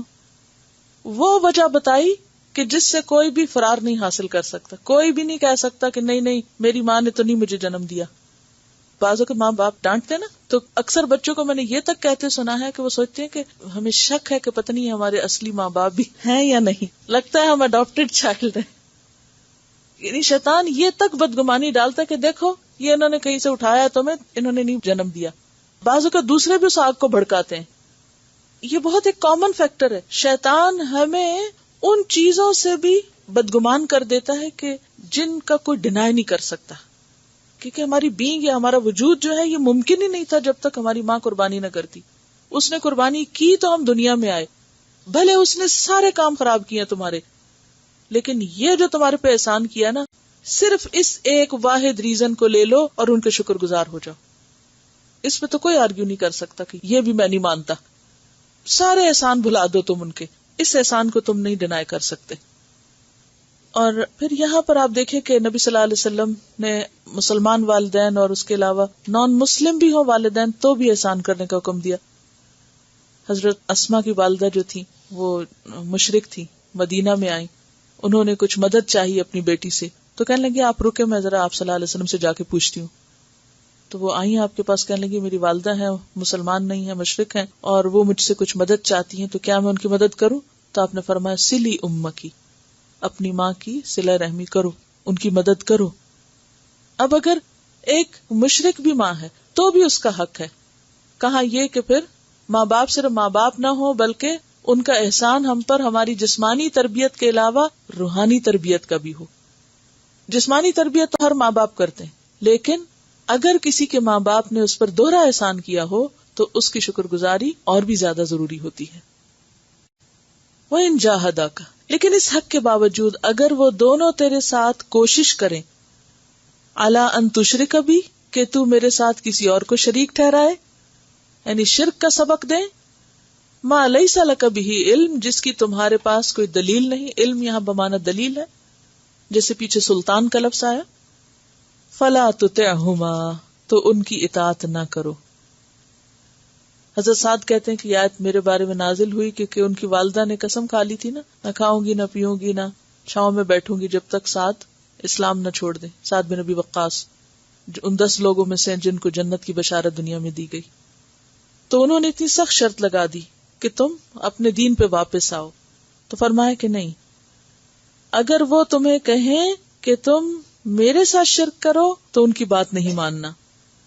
وصاحبہما فی الدنیا معروفا، اس کے باوجود بھی ان کے ساتھ دنیا میں اچھے طریقے سے زندگی بسر کرو، معروف طریقے سے حسن سلوک پھر بھی کرتے رہو، جیسے ابراہیم علیہ السلام نے کیا تھا. ابراہیم علیہ السلام اپنے والد کے کس قدر خیر خواہ تھے. والد ان لوگوں میں شامل تھے جو لکڑیاں جلا رہے تھے ان کو جلانے کے لیے، اور منصوبہ بنانے میں اور پلان کرنے میں، ہر چیز میں. لیکن اس کے باوجود ایک دن ابراہیم علیہ السلام کی زبان سے کوئی سخت لفظ ان کے لیے نہیں نکلا. سأستغفر لک ربی انہ کان بی حفیا، یا ابتی کہہ کے پکارتے ہیں، اور پھر آخر تک ان کے ساتھ اچھا ہی کرتے ہیں، لیکن ان کی بات شرک والی نہیں مانتے. تو جہاں اللہ کا حق آ جائے وہاں بندوں میں سے کسی کا حق بھی نہیں مانا جائے گا.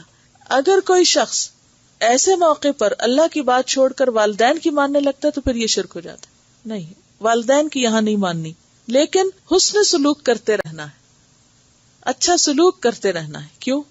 کیونکہ اسلام اسی چیز کا علم بردار ہے کہ اچھا سلوک صرف اس کے لیے نہیں جو آپ کا دینی بھائی ہو، اچھا سلوک ہر ایک کے ساتھ، خیر خواہی ہر ایک کی. وصاحبہما فی الدنیا معروفا، اور معروف کا کیا مطلب ہوتا ہے؟ جانا پہچانا، یعنی جس کو عقل اچھا کہے، جس کو عرف عام میں لوگ اچھا سمجھے، یعنی بھلے مانس طریقے سے، اچھے طریقے سے. اس میں ہمیں کچھ اور مثالیں بھی ملتی ہیں. مثلا حضرت ابو بکر کے والد نے ان سے کہا کہ میں دیکھتا ہوں بیٹا تم کمزور اور مسکین قسم کے غلاموں کو، عورتوں کو چھڑاتے ہو، اگر تم اچھے نوجوان قسم کے غلام آزاد کرو تو کل وہ تمہاری مدد بھی کرے.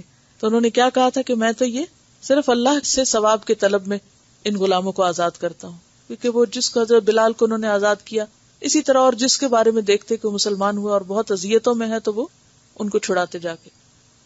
لیکن انہوں نے یہاں اپنے والد کی بات نہیں مانی. اسی طرح جب ہجرت کی حضرت ابو بکر نے تو 4000 درہم تھے ان کے پاس، سارے لے گئے ساتھ. ان کے والد نہیں چاہتے تھے کہ وہ یہ پیسہ ساتھ لے جائیں، لیکن وہ ساتھ لے گئے.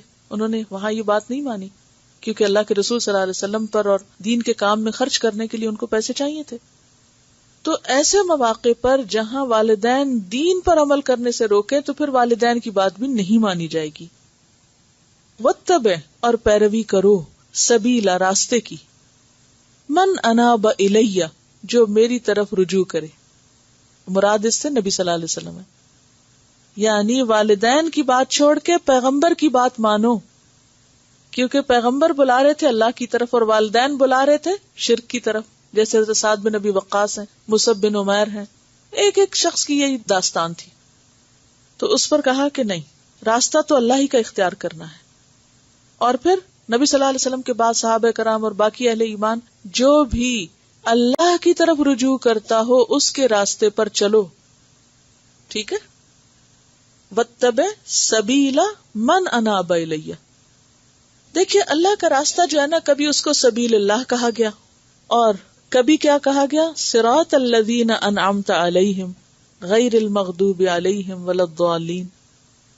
بات ایک ہی ہے، اللہ کا راستہ یعنی دین کا راستہ، اور لوگوں کا راستہ.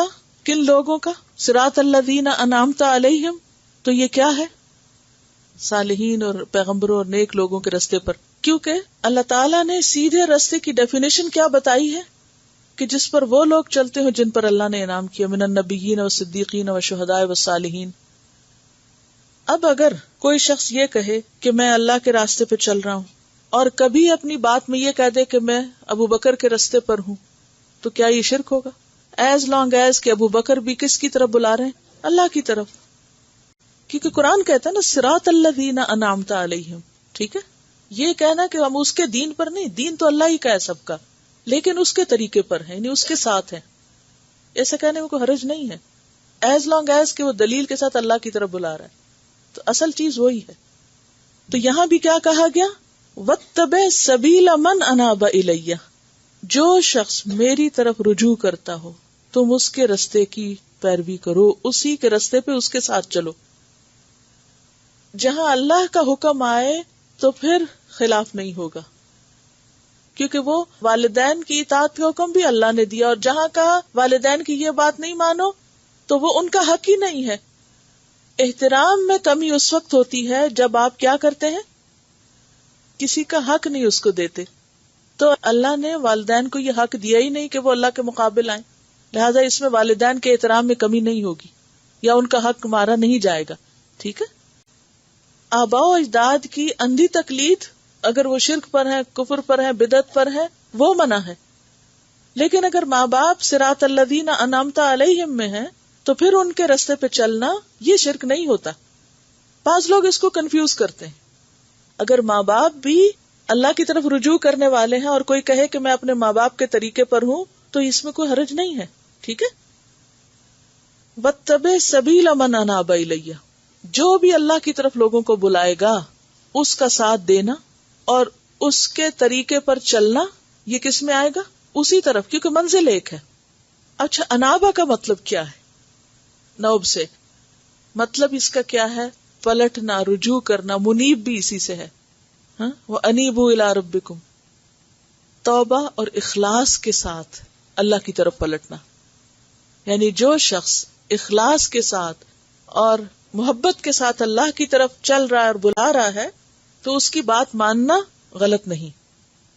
اصل میں بات یہ ہے کہ اللہ تعالیٰ کا حکم تو سب سے اوپر ہے ہی، لیکن اس کے بعد کیا ہوتا ہے کہ اللہ کا حکم جب کوئی بندہ آپ کو سناتا ہے، مثلا نبی صلی اللہ علیہ وسلم نے سنایا، اس کے بعد 1400 سال سے سلسلہ چل رہا ہے. اب ایک طرف آپ کو ایک شخص بلاتا ہے، مثلا آپ کو استاد ہے یا کوئی دینی رہنما ہے یا کوئی بھی، دوسری طرف آپ کے ماں باپ کچھ اور کہتے ہیں. وہ کیا کہتے ہیں؟ ہم نے تمہیں پیدا کیا، ہم نے تمہیں پالا، وہ کب سے تمہاری زندگی میں آ گیا اور وہ کیوں تمہیں اس طرف لا رہا ہے، تم اس کے پیچھے کیوں چل رہے ہو، ہماری بات مانو. وہ اس کو کیا سمجھتے ہیں؟ اپنے خلاف سمجھتے ہیں یا نہیں؟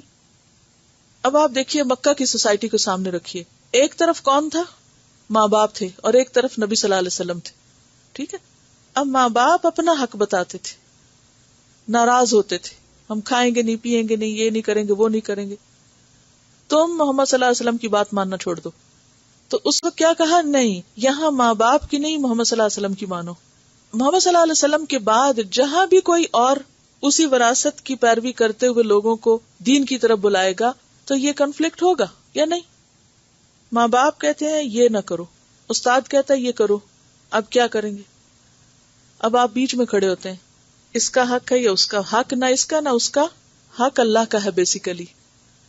لیکن کہا کسی انسان کی زبان سے جا رہا ہے نا، تو ہمیں دیکھنا کیا ہے کہ جو کہنے والا ہے اس کی بات میں دلیل کیا ہے. ٹھیک ہے. بظاہر یوں لگتا ہے کہ ہم کسی انسان کی بات مان رہے ہیں، حالانکہ وہ اللہ ہی کی مان رہے تھے، کیونکہ دلیل اس میں، کیونکہ ما لیس لک بہ علم ہے نا. تو اگر ماں باپ یا ماں باپ کے علاوہ کوئی اور کسی دلیل کی بنیاد پر آپ کو کسی رستے کی طرف لے جا رہا ہے تو اس کی بات ماننے میں حرج نہیں. ٹھیک ہے. وَاتَّبِعْ سَبِيلَ مَنْ أَنَابَ إِلَيَّ، کیونکہ اصل چیز انابا الیہ ہے. ثم الیہ مرجعکم، پھر میری طرف تم سب کو پلٹنا ہے. فأنبئکم، پھر میں تم کو بتاؤں گا. بما کنتم تعملون، جو کچھ تم عمل کرتے رہے. سب کی واپسی میری طرف ہے. لہٰذا راضی کس کو کرنا چاہیے؟ پھر اللہ کو کرنا چاہیے. ایک اصول کی بات ہے، سب کے دل اللہ کے ہاتھ میں. کبھی کسی کے بارے میں یہ گمان بھی نہ لایا کرے کہ اس نے نہیں بات سننی یا اس نے نہیں مانی، یہ اپنے دل سے نکال دے. میں تو ہدایت دینے والا نہیں کسی کو. ٹھیک ہے نا. انک لا تہدی من احببت، اور اللہ جس کا چاہے دل بدل دے. ہوپ فل رہے ہمیشہ اور اللہ کو پکارتے رہے کہ یا اللہ تو اس کا دل بدل دے. میں تو صرف کوشش کروں گی، دل تیرے ہاتھ، اور اللہ بدلے گا. پہلے اپنے اندر پازیٹیو تھنکنگ لائیں کہ یہ پاسبل ہے، یہ پاسبل ہے، یہ ہو سکتا ہے. کیونکہ جب آپ نیگیٹیولی شروع کر دیتے نا کہ اس نے نہیں سننا، تو پھر آپ بھی ڈرنے لگتے اور آپ الٹا چلنے لگتے ہیں، کوشش بھی کم ہو جاتی، یا پھر آپ ہمت ہارنے لگتے ہیں، مایوسی آتی ہے. شیطان کہتا ہے نا کوئی ضرورت بھی نہیں. کوشش نہ چھوڑیں، کرتے رہے انشاءاللہ اللہ دلوں کو پھیرنے والا ہے. حضرت ابو ہریرہ کی مثال سامنے رکھا کریں. آپ کو معلوم ہے حضرت ابو ہریرہ کی والدہ کس قدر خلاف تھی ان کے، بہت اس پہ دکھی ہوتے تھے. انہوں نے آ کے آپ صلی اللہ علیہ وسلم سے درخواست کہ آپ دعا کریں، اور آپ کی دعا سے جب واپس گئے تو ماں نے کلمہ پڑھ لیا. بس اتنی سی بات تھی، اتنی خلاف تھی وہ بیٹے کے کوئی حد نہیں. اللہ لمحے میں دل بدل سکتا ہے، پھیر سکتا ہے. کچھ بھی مشکل نہیں ہے، اخلاص کے ساتھ اللہ کو پکارتے رہیں، وہ سب ٹھیک ہو جائے گا. ہم بھی لقمان حکیم کے طریقے اختیار کریں تو بات ہے نا. نہ ہم پیار سے ان سے بات کرتے ہیں، نہ دل کی بات کرتے ہیں، نہ کچھ شیئر کرتے ہیں، صرف حکم سنا دیتے ہیں. یہ تو کوئی طریقہ نہ ہوا. ٹھیک ہے نا. چلیے ان باتوں پہ جو لقمان کا تو ذکر اللہ سبحانہ وتعالی نے کیا. قرآن پاک میں انبیاء کے علاوہ بہت کم کسی کا نام ہے. تو لقمان ان خوش قسمت لوگوں میں سے جن کا ذکر اللہ نے قرآن میں کیا. اور کس لیے کیا کہ وہ صاحب حکمت تھے اور ان کی حکمت بھری باتوں کو قرآن نے دہرایا ہے یہاں. تو اللہ تعالیٰ کے کتنے محبوب بندے ہیں جن کا ذکر خود اللہ تعالیٰ کر رہے ہیں. اور پھر ہم سے بھی اسی چیز کا تقاضا کیا ہے. یعنی لقمان کا ذکر تو کیا، لیکن دراصل لقمان کے ذریعے نصیحت کس کو کی جا رہی؟ ہم سب کو کی جا رہی. اور پھر قرآن میں حکمت کو پسندیدہ قرار دیا کہ خیر کثیر کہ جس کو یہ مل گئی اس کو سب کچھ مل گیا. گویا یہ ایسی چیز ہے جو مطلوب ہے، جو ہونی چاہیے، اور جس کو مل گئی اس کے تو پھر خوش قسمتی کے کیا ٹھکانے، اور اگر نہیں ملی تو پھر محرومی ہی محرومی ہے. کیونکہ اللہ کو تو ضرورت ہی نہیں، بے نیاز ہے، وہ جو کرے گا اس کا فائدہ. تو وہ عقل مند ہے انسان. من یؤت الحکمت فقد اوتی خیرا کثیرا. عقل مند ہے، خیر کثیر کا مالک ہے وہ شخص جس کو حکمت ملی، اور اس کی نشانی یا سمبل یا علامت اس کا شکر گزار ہونا ہے. کیسے کرنا آنا چاہیے نا، کیونکہ جب کوئی کام کرنا نہیں آتا تو پھر ہم آگے صرف پڑھ کے چلے جاتے ہیں. تو حکمت نام ہے علم پر عمل کرنے کے طریقے کو جاننے کا. شکر ہوتا ہی تینوں طریقے سے، تینوں چیزیں اس میں شامل ہونی چاہیے، تب مکمل شکر ہوتا ہے. یعنی دل سے بھی قدردان ہو آپ کسی کے. اگر آپ دل سے کوس رہے ہیں، کسی کو بددعائیں دے رہے ہیں، اور زبان سے کہہ بھی دیں آپ کا بہت شکریہ، تو یہ صحیح شکر گزاری نہیں. ٹھیک ہے. اور اگر آپ صرف زبان سے کسی کو کہہ بھی دیتے ہیں، اور وہ اگر آپ کو چھوٹا سا کوئی کام کہتا ہے تو آپ کہتے ہیں آپ خود کر لیں، جیسے عام طور پہ بچے کرتے ہیں، تو یہ شکر گزاری نہیں ہے. یعنی اگر اتنا کافی نہیں ہے کہ ہم ایک اچھا سا کارڈ ماں باپ کو بھیج دیں، یا لکھ کے کہہ دیں، یا زبان سے کہہ دیں، اور کسی وقت وہ کوئی کام ہمیں کہیں تو ہم ٹال مٹول کر کے تو ادھر ادھر نکل جائیں. یہ کوئی شکر گزاری نہیں. تینوں ہی چیزیں ہونی چاہیے اس میں. اپنی کسی مشکل یا کسی مسئلے میں کسی سے رہنمائی لینا، شیئر کرنا، یا ری ایشورنس اس معنی میں کہ میں نے اس موقع پر جو کیا اس مسئلے کے حل کے لیے وہ درست تھا یا نہیں، تو یہ ناشکری میں نہیں آتا. ناشکری بیسیکلی کہتے ہیں انگریٹفل ہونے کو، یا یہ ہے کہ اس کا احسان نہ ماننا. ٹھیک ہے. ناشکرا پن کیا ہے؟ کسی کا احسان نہ ماننا. اور جو احسان کی چیزیں پڑھی تھیں اس میں یہ ہے کہ ہم کسی کے لیے بھی اچھا صرف اس وقت کر سکتے ہیں جب ہم اس کا احسان مانتے ہیں. تو پھر ہم خود بخود آؤٹ آف دا وے جا کے کچھ کرنا چاہتے ہیں. اللہ کی اطاعت بھی اس وقت تک نہیں ہو سکتی جب تک کہ ہم صحیح معنوں میں شکر گزار نہ ہو. ماں باپ کی خدمت بھی اس وقت تک نہیں ہو سکتی جب تک کہ ہم ان کے احسان مند نہ ہو. تو پیچھے جو ہم نے احسان کی بات پڑھی، کیونکہ یہ کتاب رحمت ہے اور ہدایت ہے محسنین کے لیے، تو محسنین ہی کی صفات آگے چلتی آ رہی ہیں کہ پھر وہ شکر گزار بھی ہوتے ہیں. اصل میں یہ ہے کہ کچھ جو جذباتی سچویشنز ہوتی ہیں ان کو وقت لگتا ہے سیٹل ڈاؤن ہونے میں، اور یہ بھی ایک ٹیسٹ ہوتا ہے. کیونکہ اگر ماں باپ کا ہوتا ہے تو ہمارا بھی اس وقت امتحان ہوتا ہے. بہت مشکل مرحلہ ہوتا ہے، کیونکہ انسان اپنے والدین کو ناراض کرنا نہیں چاہتا، یا محسن کو ناراض دیکھ نہیں سکتا. تو ایسی صورت میں پھر انسان چاہتا یہ کہ وہ نہ کرے جو ان کو تکلیف دیتا ہے. مگر اللہ کی خاطر محبت اور اللہ ہی کی خاطر کسی کے ساتھ جڑنا اور اللہ ہی کی خاطر الگ ہونا، یہ بھی تو ایمان کی تکمیل ہے.